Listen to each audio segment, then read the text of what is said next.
nuti fideenuuf maaliif yoo jenne waaqayyo nuuf yaada gaarii waan qabuuf karoorri isaa nuuf gaariidha waan ta'eef ilaalchi isaa nuuf gaariidha waan ta'eef adeemsi isaa nuuf gaariidha waan ta'eef gochi isaa nuuf gaariidha waan ta'eef waan nuyi itti miidhamnu waan hin barbaanneef yeroo tokko tokko waaqayyo wanta ati gaafattu yeroo kan keetti otoo dhufee waan si fuudhee deemu waan si kuffisu waan si hambisu waan carraa jireenyaa kana keessaa si baasu ta'uu danda'a waan ta'eef waaqayyo kun waan nuu ta'uuf waan nuuf hin taane adda baasee beeka.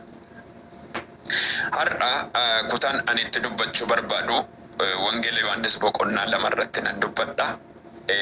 Akkuma kana kutaan tokko qabu tokko nan tuqa. Ermiyaas 29 lakkoofsa 10 irraa kaasee sagalee waaqayyo maal jedha? Mee sagalee kana sirriitti dhageenya maal jedha waaqayyo? Dubbiin waaqayyo dubbatu maali? Akka jedha nan dubbisa maqaa waaqayyooti. Waaqayyo akkuma dur dubbadhee ture waggaa 70 mootii Baabilooniif erga hojjettanii booddee isin nan yaadadha. Akkuma dur isin abdachiisee tures gara biyya kanaatti isin nan deebisa. Yaada ani isiniif yaade anuma duwwaatu beeka. Innis yaada nagaa fi yaada wanta isin gara fuulduraatti eeggattan isiniif raawwachuuti malee yaada isin balleessu miti. Yommus isin gara kootti deebitanii maqaa koo waammattan ana hin kadhattu anis isiniif nan dhaga'a. Isin ana hin barbaaddattu garaa keessan guutuudhaan yoo ana barbaaddattan ana hin argattuedha. Mee kutaa kana samaraayis godheen wantoonni keessa koo jiru waan inni dubbachuu barbaadu jira. Kutaa kanatti waaqayyo waaqni maccaa saba kanaan akkas jedha. Waggaa 70 erga booji'amtanii. Waggaa 70 erga boojuu arga turtanii, erga bitamtanii, erga arga hormaatti jilbeeffattanii Baabiloon harkaa sinan baasaadha saba isaati. Maalidha inni kuni? Waaqayyo karaa raajii Ermiyaas biyya Baabiloon irratti caaffata erguu isaati. Maal barbaade? Waggaa 70 guutuu jarri kun hin iyyanne jechuu miti. Jarri kun wawwaanne jechuu miti. Waaqayyo nu baasi nu ga'a jedhanii iyyachuun dadhabne. Yaa fira koo harka ormaa jiraachuun harka warra bittaa jala jiraachuun agam akka ulfaatu bara. Harka ormaa jiraachuun ammam akka cimu bara. Harka ormaa jiraachuun ammam akka namatti cimu bara. Garuu waaqayyo waaqni maccaa akkas godhe. Amma waggaa 70 isaan garba ta'anii ta'anitti cal jedhee ilaale waaqayyo. Yeroo cal jedhee nama ilaalu waaqayyo nu jibbuu miti. Yeroo cal jedhee nu ilaalu nu dhiisuu isaa miti. Yeroo tokko amma namoonni tokko sanitti hima. Kadhannaa kana erga jalqabnee tureera. Kadhannaa kana keessatti namoonni deebii barbaachaa turtan jirtu. Namoonni deebii fedhaa jirtan yoo waaqayyo naa deebisa, yoo waaqayyo bira naa ga'a, yoo waaqayyo isa kana naa raawwata jettanii otoo dhageessanii deebiin deebi'uu dida. Kun deebi'uu diduu jechuun waaqayyo iyya kee dhaga'uu dide miti. Gara iyya kee ilaaluu dide miti. Raasii kataajele vehenemeeshiya. Gara iyya kee ilaaluu dide miti. Ija waaqayyootu gara kee ilaaluu dide miti. Ija waaqayyootu gara kee ilaaluu egaa dide miti dubbiin. Maalidha ree? Waaqayyo waaqni maccaa maal barbaada yoo jenne gooftaan waaqaaf lafa wanta inni barbaadu tokko maalidha? Akka ati yeroo kee fixattu barbaada. Yeroo kee xumureetu yeroo isaatti darba. Har'ayyuu siifan dubbadha. Waggaa dheeraa sii kakatame, waggaa dheeraa sii dubbatame, waggaa dheeraa waaqayyo sagaleen abjuun mul'ataan raajiidhaan lallabaan barsiisummaan gara kee fidee wanti si jalaa xumuramee raawwatamuu didee cufame sun amma deebii argata. Maaliif? Yeroo waaqayyotti ያለ እግዚአብሔር ጊዜ የሚሆን ነገር የለም። ሃሌሉያ ኑይ የሮ ቶኮ ዴቢ ከኑቲ በርባኑ አሙማ ኦቶኑ ተኤ በርባን አሙማ ኦቶኑ ራወተሜ በርባን አመለ ነማት ይቆል ማሊፊ መጫፍኒ ቁልቁሉ እና ዱበቱ ገሩ waaqayyo waan hundumaaf yeroo qaba. If I have a time hojiidhaaf sochiidhaaf deebiidhaaf gargaarsaaf hiikuudhaaf waaqayyo yeroo qaba. Macaafni qulqulluu kan inni dubbatu waaqayyo yeroo isaa malee wanti inni hojjete tokko hin jiru. Toora qaba kan waaqayyo. Haleluuyaa. toora qaba. Toora isaatiin malee wanti socho'u tokko hin jiru. Waaqayyo toora isaatiin socho'a. Waaqayyo toora isaatiin waa jijjiira. Waaqayyo sa'aatii mataa isaatti waan dinqii hojjeta. Jarreen kun deebii barbaadu. Deebiin isaan barbaadan maa inni yoo jenne harka warra Baabiloon harkaa bittaa jarreen harkaa kana nu baasi. Harkaa nu baasi. Nu gadhiisisi jedhu ture. Waaqayyo garuu akkas jedhe haleluuyaa. Yaadan inni siiniif yaade anumatu beeka. Kuni jechuun maalidha? Yaada koo eegaa. Yaadan isin yaade ana duwwaatu beeka. Hin beektan sinis. Namni biraas hin beeku. Firri kees hin beeku. Akaakileen kee hin beekan. Abbaan kee, haati kee, obbolaan kee ittiin dhaadattu beekan. Yaada siif yaade Waaqayyotu beeka. Innis wiltasiika ilevehene meeshaa. Innis yaada nagaa. Yaada wanta gaarii gara fuulduraatti eeggattan isiniif raawwachuuti malee yaada isin balleessu miti. Waaqayyo baroota keessatti nama balleessuudhaaf akeekan qabu. Yaada si balleessu Waaqayyoon qabu. Yaanna tofiif yaaddu garuu si balleessuu danda'a. Kanaaf Waaqayyo yaada keetti sin kenna. Ammayyuu irra deebi'een jedha. Waaqayyo yaada keetti sin kenna. Isa ofii karoorsisetti sin kenna. Haleluuyaa. Namoonni tokko tokko wal'aansoo Waaqa faana kan qabdan bara waan Waaqayyo sin harkatti qabe miidhaa sitti hin fakkaatin. Si balleessaadhaaf Waaqayyo si harkatti qabe. Si miidhaadhaaf Waaqayyo si harkatti qabe. Fakkeenyaan kaasa. Rabaashiidhaaf. Waa tokkoon fakkeenya dubbadhame. Namni tokko si fuudhuudhaaf yookiin bultoo si godhachuudhaaf as keessa dubartii tokko si gaafatee dubarri kun si gaafatee si fuudhuu ga'ee dhiise jenna. Yookiin waraqaa ergee dhiise. Amma ati isa kanarratti lola guddaa lolta. Jireenya kee ni lolta.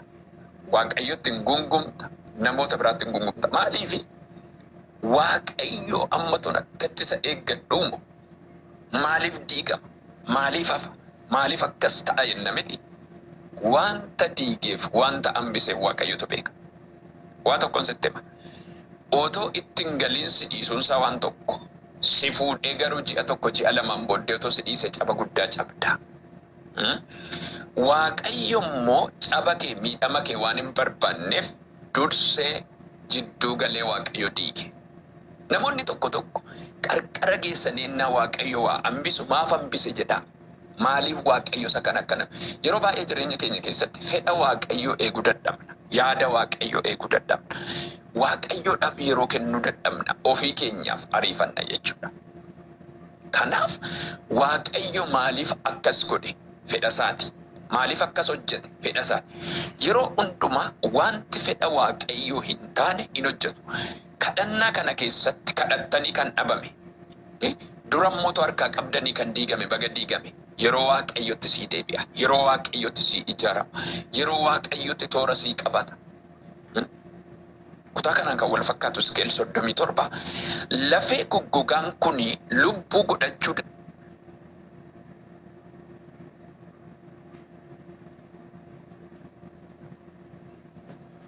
danda'a deebi'ee jiraataa jedhee raajii gaafate Waaqayyo. Amma Waaqayyo ofii isaatii deebisuu dadhabee noo yeroo isaa eega. Raajiin kun ariifatee eegaa gooftaa koo kunooti amma akka ka'an hin jenne situ beekaa jedhe. Kun jechuun maa inni na hoogganii ati na geggeessi ati na oofii akkaataan dubbadhu akkaataan socho'u abeeta Hafuura Qulqullu. Namoonni baay'een yaada Waaqayyo eegdu taanaan karoora Waaqayyo dubbii Waaqayyo isa Waaqayyo jedhu eegdu taanaan isin mataadha. Ammas ittan deebi'a. Waaqayyoon na hooggani jetta taanaan Waaqayyoon na geggeessi jetta taanaan gaa'ila koo gara fuulduraa harka kee, hojii koo harka kee, eebba koo harka kee, tajaajila koo harka kee, waanan qabadhu harka kee. Kunoosi harka jira gaafa sin jettan Waaqayyo deebii qabatee dhufa. Amma satti laattanitti, amma satti dabarsitanitti isintu gidduu jira. Maalan jedhe amma sin itti dabarsitanitti, amma hoodhu harka kee as qabi gooftaa settan kennadha sin jettanitti maal kunoo rakkina nani qabu ila kuno dhukkuban itti rakkadhu, ila gaaffii maatii kootii, ila gaaffii obbolaa kootii, ila gaaffii gaa'ila kootii, ila gaaffii hiriyaa kootii, ila gaaffii biyya kootii, ila gaaffii iddoon hojjedhu kana, ila hojiinan hojjedhu kana, ila eebba koo kunoo, ila tajaajila koo kunoo, ila mul'ata koo kunoo, ila lakkoofsa herreega koollee kunoo. Siin ala socho'uu hin danda'u kunoo harka kee keessa, naqadhu harka Waaqayyoo keessa. Gootaraa Waaqayyoo keessa naqadhu. Warra ziilaa bahasiyaa barruu isaatti kennadhume jireenya kee. Harka kee jira kunoo ani sittan kenna gooftaa, mana koo sittan kenna, gaa'ila koo, hojii koo, tarkaanfii koo, eebba koo kunoo hoodhu harka kee naaf haa taa'u, si harka naa wayyaa. Baroota keessatti Waaqayyo maal barbaada? Warra akkasii barbaada. Namni waggaa 18 hin guunne tokko abbaa jala ba'ee to'annoo abbaan ala deema taanaan adeemsa sirrii miti. Maalan jedhe namni tokko dhalatee aga waggaa 18 ol jedhama. Amma 20-30 ta'e kan hin baane jira abbaa jala. Garuu waa tokkoon sinitti hima nuti waggaa 18 guunne akka abbaa jala baan yookiin dubarri tokko akka heerumtu dhiirri tokko akka fuudhu miti dubbichi. Yeroo hundumaa baratti gooftaan jireenya keenya nuu kenne lafarrattis gara Waaqayyoo gaafa dhaqnus kan keenya deebiin harka Waaqayyoo keessa qofa. Hin qabnu deebii iddoo biraa. Madda biraan qabnu, burqaa biraan qabnu, iddoo biraa iddoo waa nuu yaa'u hin qabnu. Sirriitti nu hubadhaa. Namoonni baay'een jireenyi keenya kan lolame, adeemsi keenya kan lolame, dubbiin keenya kan lolame, sochiin keenya hundumtuu kan lolame. Wanti guddaan yeroo keenyatti deebii eegnee dhabne, baga dhabne. Yeroo keenyatti barbaannee dhabne, baga dhabne. Yeroo keenyatti rukunnee dhabne, baga dhabne. Yeroo keenyatti hawwine, baga dhabne. Maal beekna? Yeroo nu barbaachisu totoo nutti kenne silattiin banna, silattiin daandii gadhiifna, silattiin karaarraa banna turre. Inni beekaadha. Haleluuyaa. Maqaan Waaqayyoo haa eebbifamu. Inni beekaadha. Haleluuyaa. Waaqayyo beekaadha. Ameen. Mee dubbadhaa sinu Waaqayyo beekaadha jedhaa. Waaqayyo beekaadha. Haleluuyaa. Taga nu dhoowwate yeroo isaatti malee nu hin ta'in. Wanti yeroo Waaqayyoon ala ta'u akka dubartii otoo ulfishi hin ga'in teessuuti. Ulfi ji'a 7, ji'a 9 torban lamaan dhalata. Kana lamaan keessa 8 ji'a 5 dhalate taanaan nama guutuun ta'u. Maarree Waaqayyo dhabee miti kan deebii qabatee taa'e. Waaqayyo ta'uu didee miti kan inni qabatee taa'e yeroo sii eegaa. Haleluuyaa. Mataa finnee miilan goonu, miila finnee mataan goonu yeroo isaatti dhufa.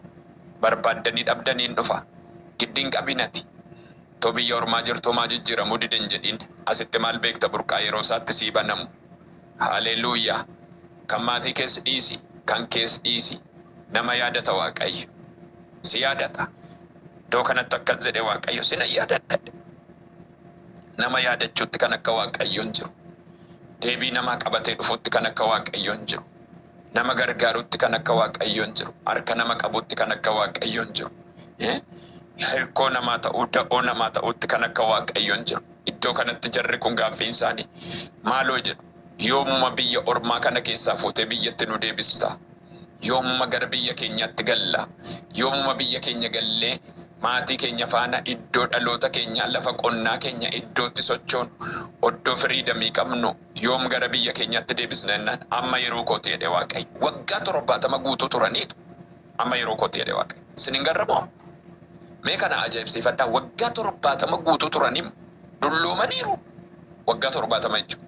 Waggaa 70 biyya namaa jiraataniitu amma sinan deebiseen. Namoonni tokko waggaa 10 waggaa 15 tarii 20 kan geessan jirtudha. Bakka asitti barri koo dhufe asitti ani maal ta'e dhiisi. Yeroo Waaqayyo jiraattaachi. Yeroo Waaqayyo biyya keessa jiraata. Yeroo Waaqayyoon ala deebiin hin jiru firoota tokkoon keessan bakka nagaa waggaa 6 waggaa 7 ga'ee bakka maal biyya ormaatti nafa. Isaan kun waggaa 70 jiraatani. Amma Waaqayyo siin jedhe malee hin jiraattu. Namoonni biraa jecha baay'ee siin jechuu danda'u. Ishiin lafa sana jaallatti siin jechuu danda'u. Ishiin lafa sanatti waa biraa qabdi siin jechuu danda'u. Ishiin lafa sanatti immoo hidhamtee hafte siin jechuu jedhan isaan yeroo sii qaba Waaqayyo. Innati wajjin walii galte. Inni walii galte agreementii wajjin goote Waaqayyo yeroo sii qaba. Haleluuyaa. Deebiin yeroo Waaqayyotti dhufu nama boqachiisa. Deebiin yeroo waaqayyotti dhufu nama galateeffachiisa. Deebiin yeroo waaqayyotti dhufu laphee namaatutti boqata. Haleluuyaa. Gooftaaf galanni guddaan haa ta'u. Yeroo waaqayyo malee waan ta'u. Sa'aatii waaqayyotti malee waan ta'u. Yeroo waaqayyotti malee waan hojjetamu firoottan ko. Kanaaf yeroo baay'ee kiristaanonni maal dadhabna yoo jenne deebii yeroo waaqayyotti deebi'u eeguu dadhabuudha. Sa'aatii waaqayyotti deebisuu barbaadu nuti iddoo gad dhiibna. Yeroo waaqayyo deebii qabatee dhufu namni iddoo biraa jira. Yeroo waaqayyo gaaffii keenya hundumaa sassaabee hojjetee nuu fidu nuti iddoo biraa jirra. Maaliifi yeroo baay'ee macaafni qulqulluu kan inni dubbatu yaanni namaaf yaanni waaqayyo amma lafaaf samiin kun walirraa fagaatadha. Lafaaf samii kana jechuun egaa kiiloomeetiraan kaa'uu hin dandeenyu. Fageenya isaa isin beektu. Lafti irra jiraannu kuniif samiin kun. Yaanni namaaf yaanni waaqayyo amma na fagaataadha. Kanaafuu yaanni namaa erga amma kana gadi fagoo ta'e waaqayyo isa yaanni isaa fagoo ol ka'aa ta'e immoo wajjin falmii kaasuun nu barbaachisu.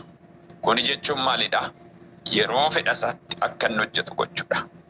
Yeroo fedha isaatti akka inni deebisu gochuudha.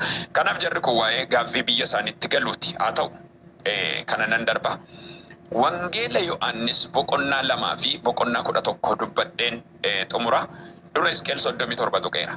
Hisqeel 37 irratti lafee goggogaa keessa raajii kana erga asiif achi oofe kun lubbuu godhachuu danda'a gaaffiidha. Kun jiraachuu danda'a gaaffiidha. Abeet. Gaaffii gaafata dhufe waaqayyo namuma. Yeroo tokko barsi gaafata waaqayyo. Si gaafata. Si gaafata kan akka waaqayyo nama gaafatu jiru. Innanni nama gaafatu maal akka deebisnu waaqayyoon gaafachuudha. Mootichi Salamoon ogummaan ittiin saba kana geggeessu naa kenne. Ogummaan barbaade. Haleluuyaa. Ogummaa fidee gaditti dhangalaase ka deebii qabatee dhufe. Ogummaa keessa ciibsee fidee sammuu isaa keessa. Iddoo kanatti namni waaqayyo akkas jedhe Hisqeel yaa waaqayyo kana si qofaatu beeka jedhe. Haleluuyaa. Keessa erga oofeen booddee amma deebii immoo fide waaqayyo maal fide? Situ beeka erga jedheeni egaa raajiitti dubbadhu jedheen deebii dhabu. Raajiitti dubbateen sosokookse iddoo isaatti gale. Hafuura waamitti galcheedhe. Hafuura waaqayyoo golee arfan irra jirtan kottaatti galaadhaan ol jedhanii dhaabbatan. Haleluuyaa. Amma immoo akka isaan socho'anii akka isaan deemanii isaan kun saba Israa'el abdiin isaanii dhumeera. Kanarra awwaalamneerra dhumneerra jedhaniidha. Amma garuu deebii qabatee dhufe ani awwaala keessan nan bana. Iddootti awwaalamtanii sin ayyaasa. Iddootti liqinfamtanii sin ayyaasa. Rakkina sin awwaale keessa, qorumsa sin awwaale keessa, du'a sin awwaale keessa, sodaa sin awwaale keessa, hafuura foonitti isa sin liqimse keessa sin baasa. Amma waa'een kuni jarri jiraadhumatti gogani. Jiraadhumatti gogani. Nama oolchu waaqayyo jiraadhumatti gogani. Hafuurri isaan keessa hin jiru. Waan ittiin socho'an dhabanii hin gogani. Jiraadhumatti awwaalaman. Rakkinni rakkina irratti dhufe itti dabale. Qorumsi irratti dhufe dhiibbaan dhufe irratti lafa dhahe. Jara awwaale. Waaqayyo morraa diige yeroo isaatti deebii qabatee dhufe. Haleluuyaa. Xalayaa irraan diiga jedhu qabatee dhufe waaqayyo. Kaataa seeraadha. Irraan diiga kan jedhu xalayaa. Sin irraan diiga amma jedhe. Awwaala keessan babbanuufan dhufe kun amma deebii qabadhee jedhe waaqayyo. Xalayaa deebii qabatee jira waaqayyo bara ofii isaatii dhaabbate. Haleluuyaa. Karaa eenyu karaa raajii Ermiyaas dhufe qaama kataffedhe. Achi warra lafeen goggogaa kanatti karaa oddoo nama sinitti dubbisetti 29:10 irratti karaa Ermiyaas dhufe. Ani yaada gaariin sinii yaada. Yaanni sinii yaada nagaan. Xalayaa qabatee jira namni waaqayyo waaqarraa fuudhee abeet hafuura qulqulluu. Amma kanaan booda biyya keessanitti deebitu iddoo booji'amtanii hin baatu. Ani yaada gaariin sinii qaba. Yaadan sinii yaade anuma duwwaa ture. Isin kan ofii yaaddan miti. Biyyi kan sinii yaade miti. Abbaa faati kan sinii deebii qabadhee dhufeen. Akkuma jedhe waggaa 70 erga booji'amtanii amma harkaan sin baasan. Bakka waaqayyo ajaja baasa. Iddoo ammatti immoo karaa raajii Hisqeel kataffeedhee dhufe ka waaqayyo. tarkaanfachaa dhufe ka Waaqni. Awwaala keessan hin banne. Iddoo awwaalamtanii sin baasa. Iddoo qabamtanii sin baasa. Iddoo bitamtanii sin baasa. Iddoo xaxamtanii sin baasa. Sinan baasa jedhe Waaqayyo. Abdii sin keessatti dhume iddootti jiraatti gugdan iddootti abdii kuttan iddoo kanarra kan koon ta'u jettan kanarra naa dhume raddo sin iyyaasa ka dhufe kunoo jedhe Waaqayyo. Sinan baasa ka iddoo kanaa dhufe har'a ba'i maqaa Yesuusiin iddoo qabamte. Rakkina si liqimse keessa. Gidiraa si liqimse keessa. Qormaata si liqimse keessa. Dhiibbaa seexanaa si liqimse keessa. Wanjoo ittiin qabamtee jirtu keessa. Sin baasa jedha deebii qabadhee dhufeen Yesuus. Sin baasa siin jechaa jira Yesuus. Iddootti rakkattu, iddootti boochu, iddootti mimmaan cobsitu, iddootti ati barreeffattee fuula Waaqayyo jirtu kana, iddoo suura qabattee fuula Waaqayyo jirtu kana, iddoo ati itti boochu sana sin baasa jedha Waaqayyo. Eessatti? Iddoo galataatti. Eessatti? Iddoo faarfannaatti. Eessatti? Dirree mo'ichaatti. Eessatti? Dirree lalisaatti. Eessatti? Dirree eebbaatti. Iddoo sana. Kanaaf amma Waaqayyo deebii qabatee dhufutti oddoo Waaqayyo nama kaa'ee turu. Kun dirqamadha. Lafa onaa turuun kontiinasii miti. Bara baraan miti. Iddootti lafa onaa turtu qabda. Iddootti hafuura qulqulluu. Iddootti deebii argattu qabda. Meenan gabaabsa baay'ina keessa dheerachaa jira ergaan kun. Waa tokko waan isinitti himu keessaa namni Waaqayyo Hisqeel situ beeka jennaan egaa ergaati jette ana afaangoo kennite miti hoodhu kaa'edhee Waaqayyo. Situ beeka itti dabarsii. Itti kenni Waaqayyotti. Itti laadhu Waaqayyotti. Jiru kan akka Daani'el boolla leencaatti darbatamu jira jennaan darbatameetuma eega yeroo jedhe. Boollum leencaa keessa ciiseen Waaqayyoon eega jedhe haadha honni. Nambe akka inni dhufu ijoolleen sadade biddatti galtu jennaan eeshii biddatti galla haa dhufu inni bakka hin eegna isa jedhan. Achumatti eegan Israa'eloonni lafa onaatti gungumanii otoo jedhanii Museen lakkii eegaa Waaqayyo keenyan dhufaa. In eegaa argeera harka isaa jennaan maallee eegna nuti hin deebina shunkurtii nyaanna dhaqneedhan. Dabaaqula nyaanna malas lafa onaatti dhufitta dhaqnee garban taanoo jedhan. Yaanni nama. Eegaa argeera harka isaa jennaan maallee eegna nuti hin deebina shunkurtii nyaanna dhaqneedhan. Dabaaqula nyaanna malas lafa onaatti dhufitta dhaqnee garban taanoo jedhan. Yaanni nama argitanii Waaqayyo irraa man fagootan. Waaqayyo yeroo isaatti waggaa 430 erga isaan bitamanii dhiitamanii dhala isaanii irratti deebi'ee dhufe Waaqayyo. Deebii qabate. Amma jedhe hin baatu jedhe bakka. Xalayaa barreesse. Gadhiisee jedhe mootiidhaan. Sigaa gadhiisee nan dhahicha 10 xalayaa irratti barreessee irratti hojjennaan dide namichi. Amma hangafa isaatti ka'e. Hangafa ajjeesutti ka'e. Waaqayyo si baasuu gaafa barbaadu yeroo isaatti lola hin jirre sii lola Waaqayyo ameen jedhi kana. Falmi hin jirre sii falma Waaqayyo. Wanta adda ta'een Waaqayyo si baasa iddoo rakkatu. Maqaa Iyesuus Kiristoos. Wanti sitti deddeebi'ee si jeequ, wanti deddeebi'ee si rakkisu, wanti deddeebi'ee nagaa si dhowwu amma hin ga'eedha Waaqayyo. Sirra diigaa furre Waaqayyo. Jireenya kee irraa diiga, abjuu kee irraa diiga, mul'ata kee irraa diiga. Guyyaan har'aa kun guyyaatti Waaqayyo deebii qabatee dhufuudha. Ani amaneera, isinis amanaa. Haa ta'u gaa.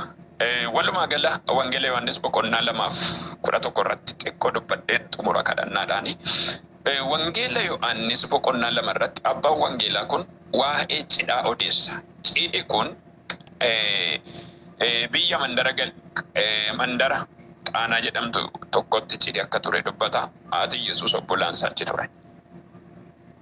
Haa ta'u ijoon dubbii kanaa maalidhaa? Yeroo hundumaa nutti lallabama waan ta'eef jarri kun daadhii wa'inii waan nyaatamus qopheessaniiru. Jara kana cidha biraarraa adda kan godhe maali yoo jenne Iyesuusin waamuu isaaniiti. An kan naa galu kana waa'ee dhimma haadha Iyesuus waamaniifis miti. Obbolaa Iyesuus waan wajjin dhufaniif miti. Inni guddaan Iyesuusin waamuu isaanii. Bakka cidhicha cidha biyya Naazreet keessatti yookiin mandarum Qaanaa jedhamtu kana keessatti cidhi baay'een ta'uu danda'a mandara kana keessatti. Cidhi kun garuu adda. Eenyuun waamani? Iyesuusin waamani. Argitanii? Wanti Iyesuus keessa jiru deebii dhabee nafu. Maalan jedhe? Wanti Iyesuus keessa galee deebii dhabee nafu. Dhugaadha. Wanti ila kunoo kana situ ajandaasaa qabattee atitti galchiteetta taana. Maqaasaa waamtee hoodhu kunoo itti darbi jetteettaan taana. Hoodhu kunoo sitti kenna dhugaa Waaqa isa jiraataa bushaayee nafu, bifa dhabee nafu, diigamee nafu, gatamee nafu. Waaqayyo yeroo hundumaa amalli isaa maali yoo jettan amala turee dhufuu qaba Waaqayyo. Tokko tokko ariifachuu danda'a. Tokko tokko gidduu tokko tokko morratti tura baay'ee. Iddoo kanatti walumaa gala isaa maal dubbata? Daadhii wayiniitu jalaa dhume. Namoota walakkaan hin geenye Maariyaam kaatee akkas jette. Yeroo Maariyaam inni kun. Yeroo Maariyaamiiti inni kun. Gooftaa daadhii wayinii jalaa dhumeera haadhoo hojii koo keessan galii. Amma yeroon hin geenye. Akkas jedha. Waan wangeelli jedhuun dubbisa waan ta'eef wangeelli Yohaannis boqonnaa 2:4. Yesuus haadhoo maaliif hojii koo keessa lixxaa? Waa gochuuf yeroon koo amma illee hin geenye jedhee deebise. Haati isaa yommus warra achi ergamaniin waanuma inni isinitti himu godhaa jette. Deebi ilaalaa. Maariyaam ariifatteetu. Jarri kun rakkachaa jiru. Isheenis garaa laaftee jira. Yesuus garuu yeroo beeka. Yerootti hojjetu qaba. Inni kun inni Maariyaam nama, Yesuus Waaqaaf nama waan ta'eef yerootti waa ta'u beeka. Because wanti afuuraa amma yerootti waa ta'u yeroo afuuraatti fakkeenyaan sinii kaasa. Waaqayyo yerootti si fayyisuu barbaadu sana si waamee diddee yeroo biraa ta'u dhuftee hin ta'u. Yerootti afurri Waaqayyootii barbaadee jira waan ta'e. Iddoo kanatti egaa waanuma inni isiniin jedhe godhaa. Deebiin eenyu bira? Baala silxaanii Waaqaaf lafaaf galannaa ta'u Yesuus. Waanuma Yesuus isiniin jedhe godhaa bakka. Warri keessummeessitan eegaa afaansaa waan inni jedhe. Waan inni dubbatu eegaa. Maal jedha eegaa? Amma gaa yeroon keenyaan dubbate. Eennan bishaan gaanota 120 leetira 80 kan guutaa qodaa guura lama. Mandaraa guurani buusaa kenna mi'aa yerootti deebiin dhufedha. Wangeela Yohaannis boqonnaa 11 immoo gadi siqtanii naannoo 47-50 kaastanii yoo ilaaltan immoo waa'ee Alaazaar, Maartaa, Maariyaam waa'ee namoota sadan kan argitu. Isaan keessaa Yesuus guyyaa tokko gara biraa deemnaan kiiloomeetira 12 tokko kan deemsisu achi fagaatee jennaan duuni dhufee ol seene. Maaltu duuni? Duuni dhufee gaafa ol seenu dhukkubsate Alaazaar obboleessi Maartaa Maariyaam. Yesuusitti ergani. Maaloo nu kootu deebii barbaanna obboleessi keenya dhukkubsate caal jedhe. Nan dhufas hin jenne, hin dhufus hin jenne abeet. Dhagaa nan dhufas hin jenne, hin dhufus hin jenne. Waanuma bakka dhimma keenya hin qabne fakkaatu wanna akkasii mee si yaada. Nama du'uudhaaf itti muddee jiru dhukkubichi dhukkuba sardaadha. Dhufee qabee amma yeroo tokko waan siniin jedhame amma koronaan ennaa jiru sana namoonni qabamtanii fayyitan. Too Waaqayyoon as caal jedhee sin ilaale akka afurri sin catu sanatti. Bakka otuma afurri sin keessaa deemaa jiru bakka Waaqayyo sanatti nagatii bakka asitti yaadaan qaba argitan. Maartaa Maariyaam akkas jedhe bakka hafee mitiiree hafe. Guyyum sana qabamee du'e Alaazaar. Du'e guyyaa tokko warra du'aa bu'anii dhaqanii jedhaniitu eegan homtuun jiru. Guyyaa 2 eegan homtuun jiru. Guyyaa 3 eegan homtuun jiru. Amma nu gateera bakka. Yaada sabbaa faatii firri nu bira jiru hin jiru. Nuti obbolumsadanii kan nuti abdannu Yesuus keenya bakka nafe gannee nafe bakka nu gateedhani. Gaafa guyyaa arfaffaa tarkaanfachaa dhufe. Mee yaadame. Awwaalamee saalistee dabarseenaa dhufu maal jettus? Mee namumaan bakka si buusa. Namuma warra du'aa irratti argamu dide namum jaallattan tokko ammam jibbitu. Namni warra du'aa irratti namarraa cinnaanuu kan deebi'een araaramne jira baay'ee.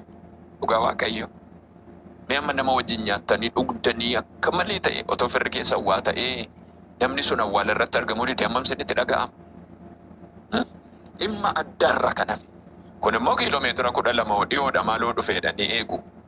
Gaafa guyyaa arfaffaa tarkaanfachaa dhufe kan miila isaa ibiddaan. Haalleluuyaa. Maariyaam fiigdee gadi baate Maartaa yaadayyuu mana keessa fiigdi.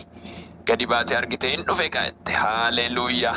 Hin dhufeette kaattee dhaqxeen jaalattiitti fiigdeeti Yesuusiin akkas jette. Maal godha reennoo erga du'ee guyyaa 4 har'a dhufteere Yesuus innoo guyyaa 4. Foolii godhate ajaa'eera maal godha reennaan nama amaneef wanti hundumtuu hin danda'ama. Kuni jechuun maa inni kan inni dhufe guyyaa arfaffaa yoo ta'e deebii qabadheen dhufe isa xiraa isa ajaa'e isa tortore irratti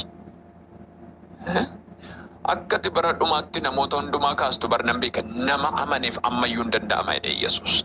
Nama amaneef har'a nan dubbadhaas waldaanana nama amaneef har'ayyuu deebiin hin dhufa. Maqaa Yesuusiin si barbaadee dhufa qixa jirtutti, si barbaadee dhufa gola jirtutti, si barbaadee dhufa iddoo jirtutti, humna dhiiga oolichaatiin hin dhufa. Nama amaneef jennaan eessaa waltan nageessaa jedhe dhaqee gadde boo'e irraa kaasaa dhagaa jedhe. Haaleluyyaa. Amma deebii qabadheen dhufe bar jedhe. Irraa kaasaa jedhe. Amma irraa ka'uu qaba jedhe. Inni awwaale kun irraa gaggaragalchan dhagaa. Siinan jedhaa Laazaar ka'i jedheen. Inni xiraayee tortore foolii maaloo nama amanutti nan dubbadha ganama kana. Maqaa goofticha Yesuusiin inni si awwaale sirraa ka'a.